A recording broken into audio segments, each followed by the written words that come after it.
మానస సరోవర్ యాత్ర ప్లాన్ చేస్తున్నారా? నమ్మకంగా సేఫ్ గా మీ కలల మానస సరోవర్ యాత్రని ట్రావెల్ టర్న్స్ తో నిజం చేసుకోండి. మరిన్ని వివరాలకు ఈ నెంబర్కు కాల్ చేయండి. నమస్తే రమ్మగారు. నమస్తే జయ. రమ్మగారు, రథసప్తమి ఉంది మనకి ఈ నెలలోనే. మాఘశుద్ధ సప్తమి. ఎస్. మరి సప్తమి రోజు, రథసప్తమి రోజు ఉమ్. ఏం చేయాలి? రథసప్తమి రోజున సూర్యారాధన చేయాలి.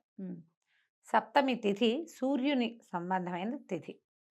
మరి ఆయన జన్మతిథి అని కూడా చెప్తారు కాబోలు. సూర్యుడు ఏమిటి మనకి ఆరాధ్య దైవం, అంతే, ప్రత్యక్ష దైవం. నారాయణుడు కదా. అవును. అసలు ఈ మాఘమాసమే సూర్యారాధనకి సరిపడా మాసం. సప్తమి తిథి చాలా విశేషమైనది. ఆదివారము సప్తమి వస్తే ఇంకా మంచిదట, ఇంకా మంచిది. ఈ రోజున రథసప్తమి రోజున తెల్లవారుజామున నక్షత్ర మండలం రథాకారంలో కనపడుతుందట మనకి. నక్షత్ర మండలంలో రథాకారంలో కనిపిస్తుంది. అందుకనే ఈ విశేషం చెప్తారు. దీనికి ముందుకి కోసమనే మనం కనుమనాడు రథముగ్గు అని చెప్తారు అని అంటారని అదొక ప్రశస్తి, అది చెప్తారు. ఈ రథసప్తమి ఏంటంటే గ్రహణంతో సమానమైన పుణ్యతిథిగా చెప్తారట. గ్రహణం చాలా పుణ్య సమయాలు కదా, గ్రహణ సమయం చాలా విశేషమైంది. ఆ సమయంలో చేసేటువంటి స్నాన దాన జప తపాదులు విశేషమైన ఫలితాన్ని ఇస్తాయి. గ్రహణకాలం పుణ్యకాలం కదా, అలాగే ఈ రథసప్తమి కూడా అలాంటి పుణ్యతిథి. ఓకే.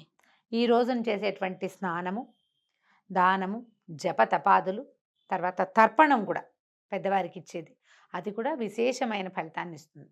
సూర్యుడికి అర్ఘ్యం ఇవ్వటం మనం మాఘమాసం అంతా చేసుకోవచ్చు అట్లా. సూర్యుడికి అర్ఘ్యం ఈ రోజున ఏం చేస్తాం మనము? అందరిళ్లలో చేసేదే రథసప్తమి నాడు పాలు పొంగించుకుంటాం. అంతే. సూర్యుడికి పాలు పొంగితే ఇష్టం. ఆ పొంగిన పాలలో వండిన పాయసం ఆయనకు ప్రీతి, తీయని పదార్థం. అందుకని ఏం చేస్తాము, చక్కగా కాస్త సూర్యకిరణాలు పడే చోట చేస్తే మరీ విశేషమైన ఫలితం అంట. అది పాయసం చేయటం, పాలు పొంగించి కొత్త కుండలో పెట్టచ్చు, ఇత్తడి గిన్నెలో పెట్టచ్చు. పొయ్యి మీద పెడితే మంచిది, స్టవ్ మీదే కాకుండా.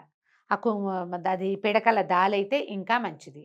ఆ పిడకలు భోగి పిడకలైతే మరీ మంచిది. బా, ఇన్నున్నాయి రమ్మగారు.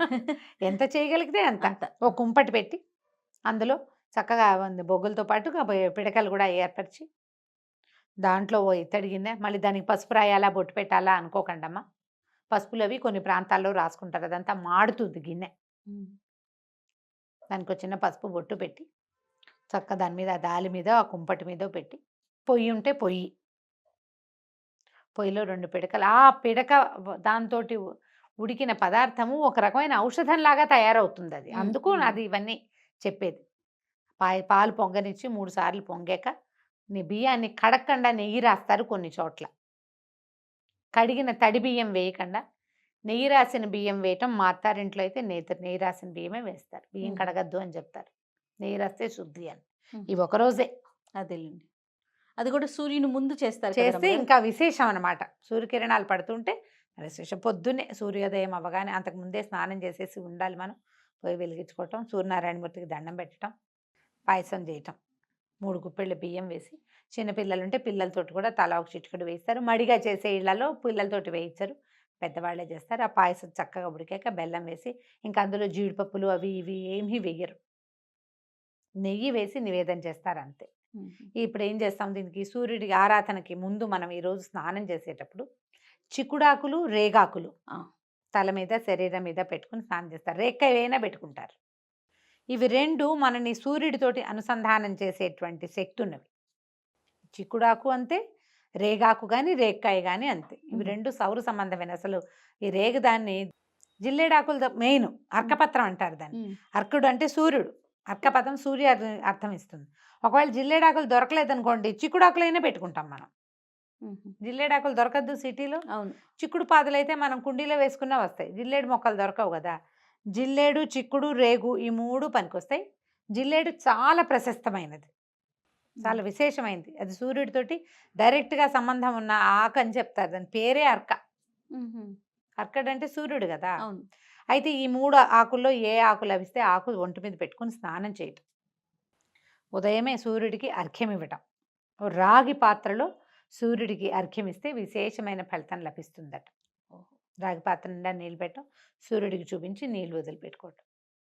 అప్పుడు ఈ పాలు పొంగించి ఈ పాయసాన్ని నివేదన చేయటం, ప్రత్యక్ష నారాయణుడికి నివేదన చేస్తూ ఆయన్ని మన ఇంట్లో ఒక రథం చేసి దాని మీదకి ఆహ్వానిస్తాం. ఏం చేస్తాము, చిక్కుడుకాయలకి పుల్లలు గుచ్చి రథం 7 కాయలతోటి రథం ఆకారంలో చేసుకుంటాం. చిక్కుడుకాయల రథం. మా ఫ్రెండ్స్ ఎంతమంది ఫోటోలు పెడుతుంటారో నేను చిక్కుడుకాయల రథం చేశాను అని. రథం రాని వాళ్ళు ఏం చేస్తాము, నా 2 కాయలకి అటు ఇటు పుల్లలు గుచ్చితే ఇట్లా నుంచుంటాయి కదా, ఇట్లాంటివి జోళ్ళు చేసుకుని ఒకదాని మీద ఒకటి పెట్టి ఇట్లా 7 వచ్చేటట్టు పెట్టుకోవటం. సప్తాశ్వరథం ఆరూఢం ప్రచండం కశ్యపాత్మజం అని చెప్తారు. సప్తాశ్వరథం ఆరూఢుడు ఈయన 7 గుర్రాల జోదు. ఆయన పొద్దునే వచ్చాడు. ఎట్లా వస్తాడు, బంగారు రథం, దానికి ఒకటే చక్రం ఉంటుందట. చక్రమే, ఒక చక్రమే ఉంటుందంటారు. దానికి కాళ్ళు లేని అనూరుడేమో సారథిగా ఉంటాడు. 7 గుర్రాలని కట్టుకుని వస్తాడు. గుర్రాల పేర్లు కూడా చెప్తారు. చక్కగా చేయటము. తర్వాత ఆ చిక్కుడాకుల్లో పాయసాన్ని పెట్టి స్వామికి సూర్యనారాయణమూర్తికి నివేదన చేయటం. వస్తే ఆదిత్య హృదయం చదువుకోండి. సూర్యమండల స్తోత్రం ఒకటి ఉంది, సూర్యమండల అష్టకం ఒకటి ఉంది. ఏవి కుదిరితే అది. సూర్యారాధనలో ఎన్ని రకాల స్తోత్రాలు ఉన్నాయి మనకి. అదేదో శ్రీ సూర్యనారాయణ అని ఒక పాట కూడా ఉండేది. ఎన్ని రకాల రంగులో ఉంటాయి. సూర్యరశ్మి మనకి తెల్లగా కనపడుతుంది కానీ అది 7 రంగుల ఏమన్నంటే సమాగమం అనమాట. సమాహారం.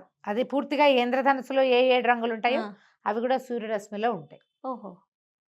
7 రంగులు ఉంటాయి. మన ఇంద్రధనుసు అలాగే కదా మనకు కనపడుతుంది. ఏదో పరావర్తనం చెందినప్పుడు మనకు తెలియాలి క్లియర్గా, లేనప్పుడు అది మనకి తెల్లగా కనిపిస్తుంది. ఈ పొద్దున్నే చేస్తే ఏంటంటే మనం సూర్యుడిని కొంచెం నేరుగా చూడగలుగుతాం. ఆ సూర్యుడిని నేరుగా చూస్తూ ఆ ప్రసాదాన్ని స్వీకరిస్తే అమృతాన్ని స్వీకరించినంత ఫలితం లభిస్తుందంటారు. ఆ ఒకరోజు కదా అమృతమైనా మనకు చాలు.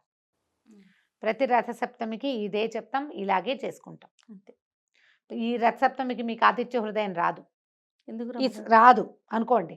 ఈ సంవత్సరం అంతా చదివి వచ్చే సంవత్సరానికైనా ఆదిత్య హృదయం నేర్చుకోండి. అప్పటికి ఏడాదంతా నేర్చుకుంటే వచ్చే సంవత్సరం వస్తుంది అంతే. పిల్లలకి కాస్త మాటలు వచ్చిన పిల్లలకి ఆదిత్య హృదయం చెప్పడం మొదలు పెట్టండి. వచ్చే ఏడాదికి చక్కగా నోటికొచ్చేస్తుంది. ఆదివారము ఆదిత్య హృదయం చెప్పించండి. పిల్లలకి ఆరోగ్యము జ్ఞానము 2 వస్తాయి. ఆంజనేయ స్వామి సూర్యుడి దగ్గరే శాస్త్రాన్ని చదువుకున్నాడు. త్రిసంధ్యలు ఆయనతో పాటు తిరుగుతూ చదువుకున్నాడట.